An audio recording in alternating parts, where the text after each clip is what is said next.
मैं इसे अपना सौभाग्य मानता हूं कि आप लोगों का दर्शन करने का मुझे अवसर प्राप्त हुआ है। मैं यह मानता हूं अपने सेना के जवानों के संबंध में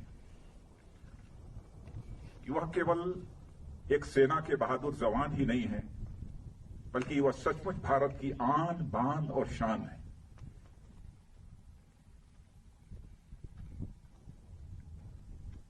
समय समय पर जो भी करिश्माई काम हमारे सेना के जवानों के द्वारा किया गया है,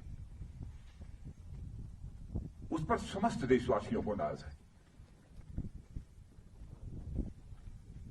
आज यदि आपसे मिलकर मुझे बेहद खुशी हो रही है,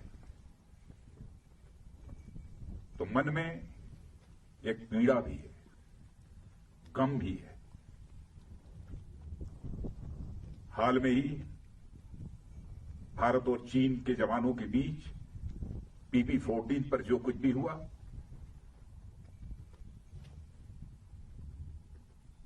उसमें हमारे कुछ जवानों ने अपना बलिदान देते हुए अपनी सीमा की सुरक्षा की है। उनके खोने का गम है, आपसे मिलने की खुशी है। मैं उनकी स्मृति को स्मरण करना चाहता हूं, उनकी स्मृति को नमन करता हूं, उन्हें मैं हृदय से श्रद्धांजलि अर्पित करता हूं। और मैं ये कहना चाहता हूं कि हिंदुस्तान उनकी शहादत को कभी भूलेगा नहीं। हमारे प्रधानमंत्री जी ने भी आकर दो टूक शब्दों ने कहा है कि उनकी वह शहादत, उनका वह बलिदान किसी भी सूरत में व्यर्थ नहीं जाएगा।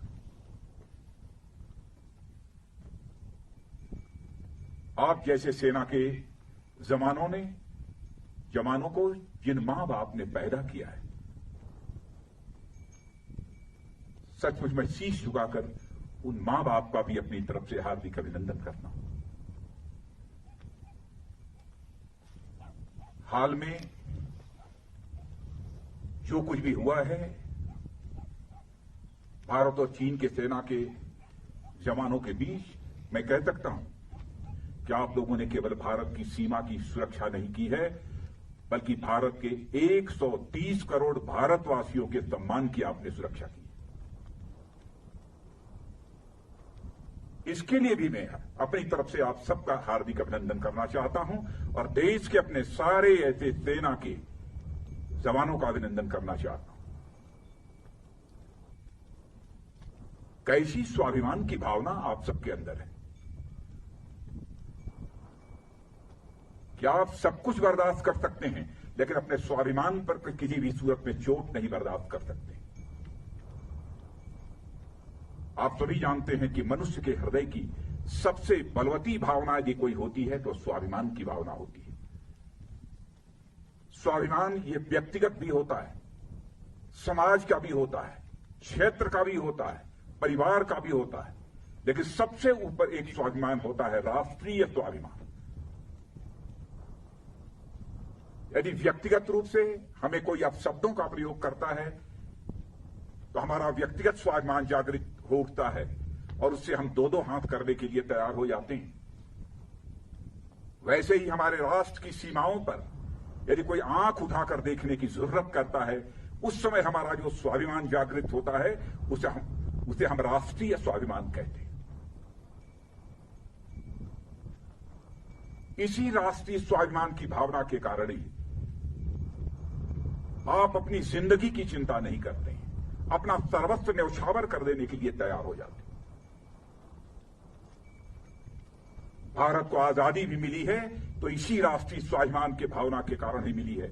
चाहे वह चंद्रशेखर आजाद रहे हों, सरदार भगत सिंह रहे हों, खुदीराम बोस, अशफाकुल्ला खान जैसे लोग रहे। इसी राष्ट्रीय स्वाभिमान की भावना के कारण ही हंसते हंसते फांसी के फंदे को चूम लिया था, तब जाकर यह हमारा भारत आजाद हुआ।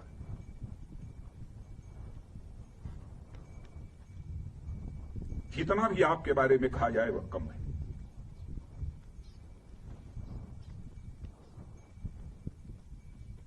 इस समय सीमा के विवाद को सुलझाने के लिए बातचीत का दौर चल रहा है। जो कुछ अब तक की प्रगति हुई है बातचीत की,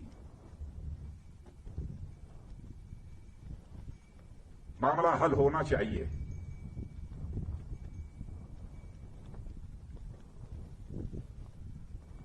लेकिन कहां तक हल होगा, अभी इस संबंध में मैं कोई गारंटी नहीं दे सकता हूं।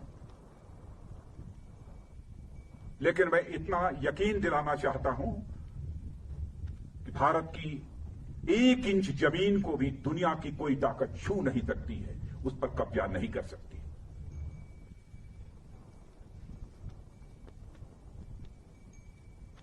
लेकिन बातचीत के द्वारा यदि समाधान निकलता है तो इससे अच्छी बात और कोई दूसरी नहीं हो सकती है। वह सिलसिला चल रहा है, मिलिट्री लेवल पर भी बातचीत चल रही है, डिप्लोमेटिक बातचीत भी चल रही है। भारत का जहां तक सवाल है, भारत दुनिया का इकलौता देश है जिसने सारे विश्व को शांति का संदेश दिया है। भारत दुनिया का इकलौता देश है जिसने कि दुनिया के किसी देश पर न तो कभी आक्रमण किया है और न दुनिया के किसी देश की 1 इंच जमीन पर कभी कब्जा किया है। भारत दुनिया का यह इकलौता देश है जिसने भारत की सीमा में रहने वाले लोगों को ही अपने परिवार का सदस्य नहीं माना है, बल्कि पूरे विश्व की धरा पर रहने वाले लोगों को अपने परिवार का सदस्य मानते हुए वसुधैव कुटुंबकम का संदेश सारे विश्व को किसी एक देश ने दिया है तो हमारे और आपके देश भारत ने दिया है। हम अशांति नहीं चाहते, हम शांति चाहते हैं।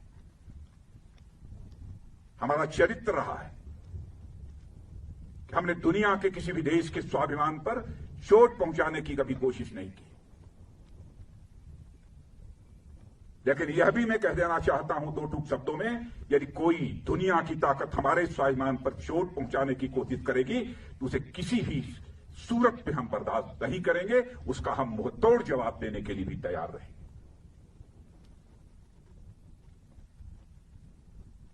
आप सबके ऊपर नाज है और आप सबके बीच आकर सचमुच मैं स्वयं को बहुत ही गौरवान्वित महसूस कर रहा हूं। इसीलिए यह सब सारी बातें मैं बोल रहा हूं। आपके ऊपर भरोसा है।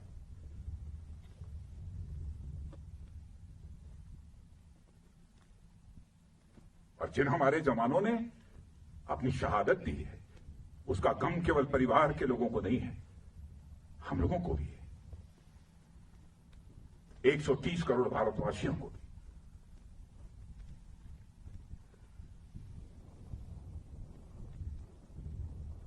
मैं आप सबको बहुत हमारी इच्छा थी कि आप तभी से हमारी भेंट हो।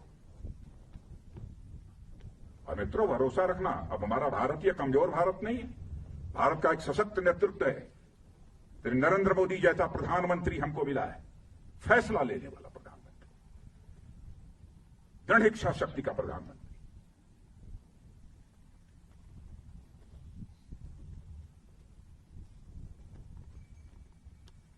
हमारे स्वाभिमान पर कोई चोट नहीं पहुंचा सकता। राष्ट्रीय स्वाभिमान ये हमारी पूंजी है।